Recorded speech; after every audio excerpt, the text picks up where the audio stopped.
RCR, la red que comunica y une al Perú. Muy amable, tenga usted buenos días. Buenos días, José. Muchas gracias por la invitación. Bien, recientemente Comex Perú ha realizado un análisis, ¿no?, donde detalla un hecho que tiene relevancia en medio de esta emergencia que vivimos, ¿no? Los departamentos de Loreto, Cajamarca, Piura, Puno y San Martín presentarían las mayores desventajas para atender un rebrote de la pandemia COVID-19, ¿no? Y han tomado 3 indicadores, ¿no? Me gustaría un poco que nos precise, ¿no?, cómo es que este estudio determina cuál es la situación de estas regiones, de estos departamentos, ¿no?, y cuáles son los riesgos que tenemos en las circunstancias, ¿no? Claro que sí, José. Hemos hecho un análisis en Comex Perú de 3 indicadores. Primero, cuántas camas UCI con ventilador hay por cada 100.000 habitantes, cuántas camas de hospitalización COVID hay por cada 100.000 habitantes, y lo mismo de médicos para esa proporción de la población. Esto con cifras oficiales de su salud y del MINSA, y la conclusión realmente preocupante son 5 regiones, como bien has mencionado: Loreto, Cajamarca, Piura, Puno y San Martín son las regiones que presentan las mayores desventajas y se encuentran en serios riesgos frente a un posible rebrote del COVID-19. Para ponerte un ejemplo muy concreto, Loreto cuenta con menos de una cama, 0.6 camas por cada 100.000 habitantes, camas UCI, cuenta con 10 camas de hospitalización y 52 médicos por cada 100.000 habitantes. Esto nos pone sin duda en una situación de riesgo en esta región.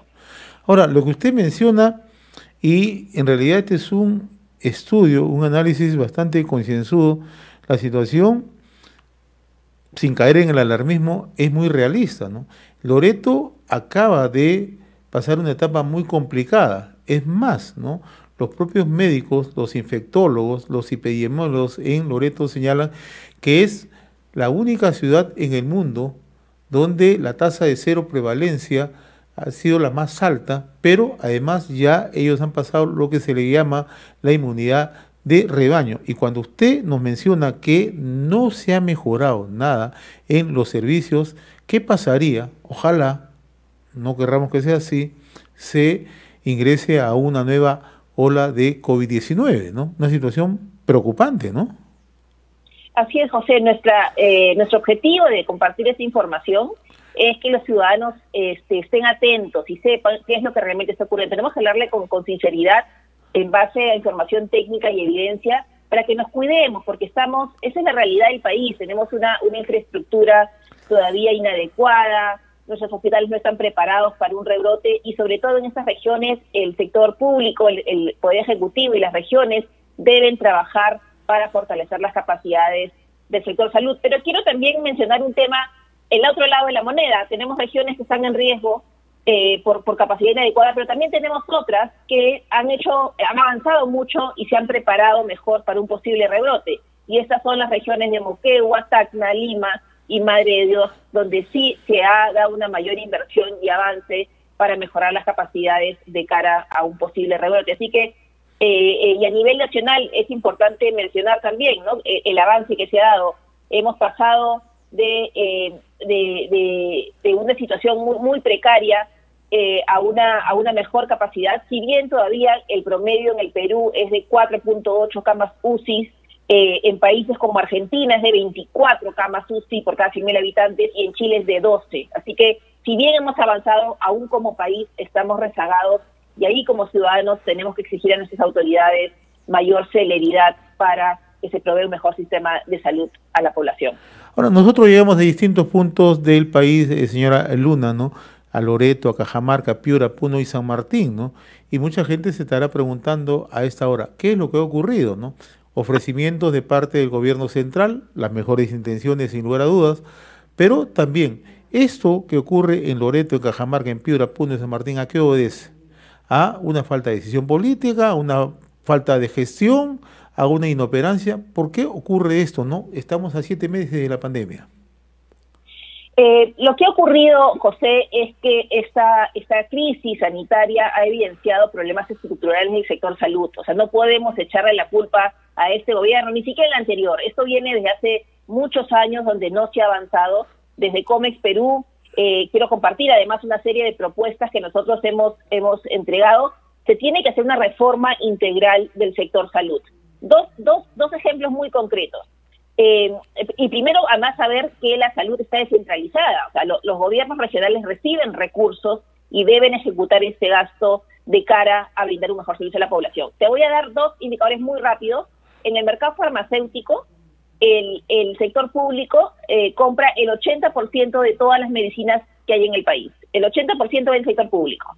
Sin embargo, 1 de cada 2 pacientes que van a un hospital o a una posta médica sale sin sus medicamentos en el bolsillo. Tienen que comprarlos porque no había stock o porque no estaban todos los medicamentos disponibles. Y eso es lo que no puede ocurrir. Si tenemos un seguro, un FIS, un e-salud, tenemos que salir con los medicamentos en el bolsillo. Y lo segundo que quería mencionar es el tema de la brecha de infraestructura. El 77% de los hospitales, de los establecimientos de salud de primera línea de atención tienen capacidad e infraestructura obsoleta o inadecuada. Esto es datos del MINSA. Tenemos que trabajar, esto no es una situación que vamos a cambiar de la noche a la mañana, pero somos los ciudadanos que tenemos que pedir a nuestras autoridades regionales y nacionales que pongamos el foco y la prioridad en mejorar el sistema de salud de nuestro país. Ahora, interesante esta cifra que usted menciona, ¿no? Que en el primer nivel de atención en salud estamos totalmente desprotegidos, ¿no? Y esto se acrecienta más, señora Luna, en las zonas más alejadas. Hemos tenido oportunidad nosotros de conversar con directores regionales de salud de zonas de frontera, se lo explico. En Loreto, por ejemplo, ¿no? En Caballococha o en Mariscal Castilla, ¿no? O también, ¿no? Estando en Cajamarca, zona de frontera, en Jaén, ¿no? En las zonas más alejadas, en las zonas rurales, ¿no?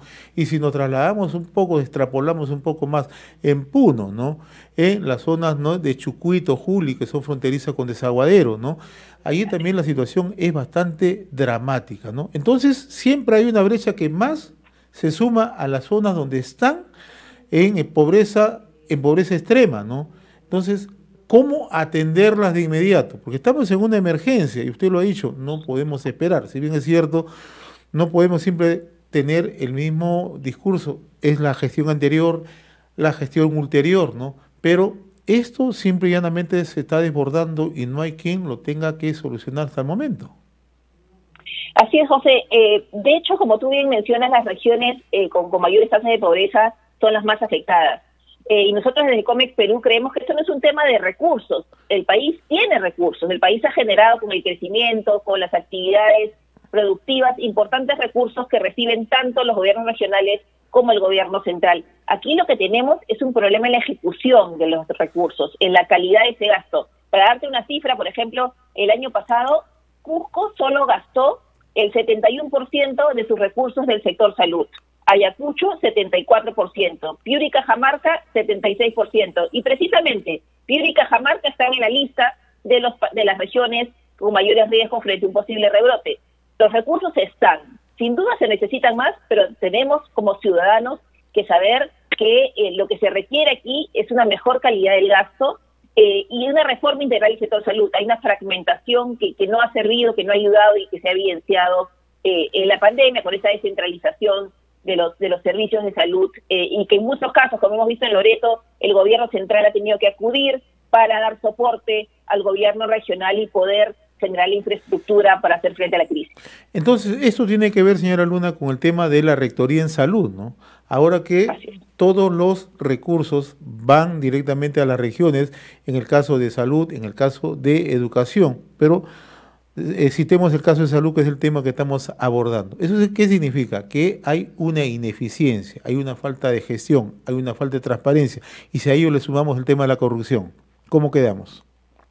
Así es, José. De hecho, lo que creemos es que hay un tema de fragmentación, ¿no? Como tú bien has mencionado, las autoridades regionales tienen esta capacidad y la potestad de la ejecución del gasto, pero esta fragmentación de que cada gobierno regional tiene que volverse un experto o tiene que tener expertos para ejecutar gasto en el sector salud no es algo real, no tenemos esas capacidades y creo que es un momento de repensar también este tema de la rectoría del sector salud, que ha quedado evidente las falencias en el marco de esta pandemia, ¿no? Ahora, el otro tema que ustedes han tomado como indicador, ¿no? La falta de profesionales en la salud, ¿no? Y en realidad la pandemia nos ha desnudado, entre comillas, ¿no? Nos ha puesto en una evidencia que no estábamos preparados para una situación de esta naturaleza, ¿no? En la eventualidad de un rebrote, ¿cómo afrontamos esto?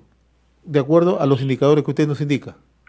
Sí, mire, en el tema de los médicos, sin duda, este es un tema estructural, ¿no? Requerimos más profesionales médicos de calidad que puedan ayudarnos a brindar un mejor servicio de salud.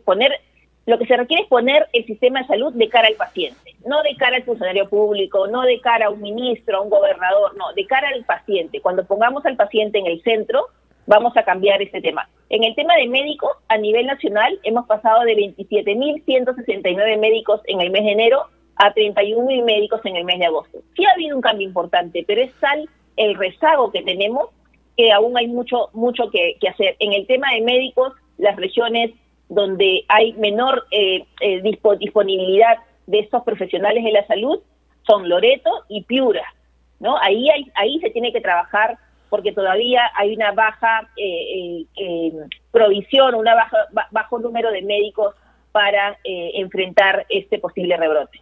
Ahora, no quiero dejar de abordar un tema que se hizo notorio en medio de la emergencia, ¿no? Son dos casos puntuales, uno es Loreto, que ya lo hemos tocado en extenso, el otro es Arequipa, ¿no?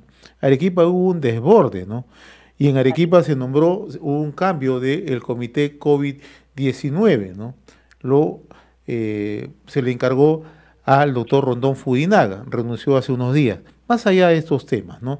Pero en Arequipa se ha logrado en cierta medida revertir, pero aquí hay un aspecto central, la participación del sector privado, ¿no? El sector privado ha tenido un rol decisivo, ¿no? ¿Por qué en esta emergencia no se ha apelado justamente a eso, ¿no?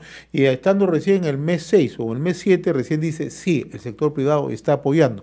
Cuando hubo una política abierta de parte de los privados. Nosotros conocemos experiencias exitosas de las empresas mineras, por citarle alguna, Minsur, en Puno, en Cajamarca y Anacocha, Buenaventura, ¿no? Le puedo mencionar el caso de Antamina en Ancash, y así por el estilo, otras empresas como Gloria en el sur, otras empresas que han tenido una participación decisiva, ¿no? Alicor, le he citado algunas, ¿no? Y no quiero correr el riesgo de omitir a otras, pero ¿por qué no se recurrió o no se tuvo la voluntad de trabajar de la mano con los privados?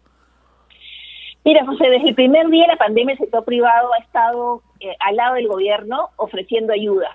En algunos casos esa ha sido bien recibida, te digo, desde Comex Perú, por ejemplo, y no quiero citar empresas para no dejar de lado algunas, pero desde las primeras semanas de la pandemia hemos podido donar, por ejemplo, desinfectantes, material de protección y otros implementos para hacer frente a la crisis. De hecho, como tú mencionas, por ejemplo, en Arequipa se trabajó con una empresa como Cerro Verde, una minera muy importante en la región, para dar plantas de oxígeno, para proveer de plantas de oxígeno, porque nuevamente no es un tema de recursos, es un tema de agilidad y eficiencia. El paciente, el enfermo, no puede esperar. Entonces, ¿quién reacciona más rápido? Y la verdad es que fue la empresa privada.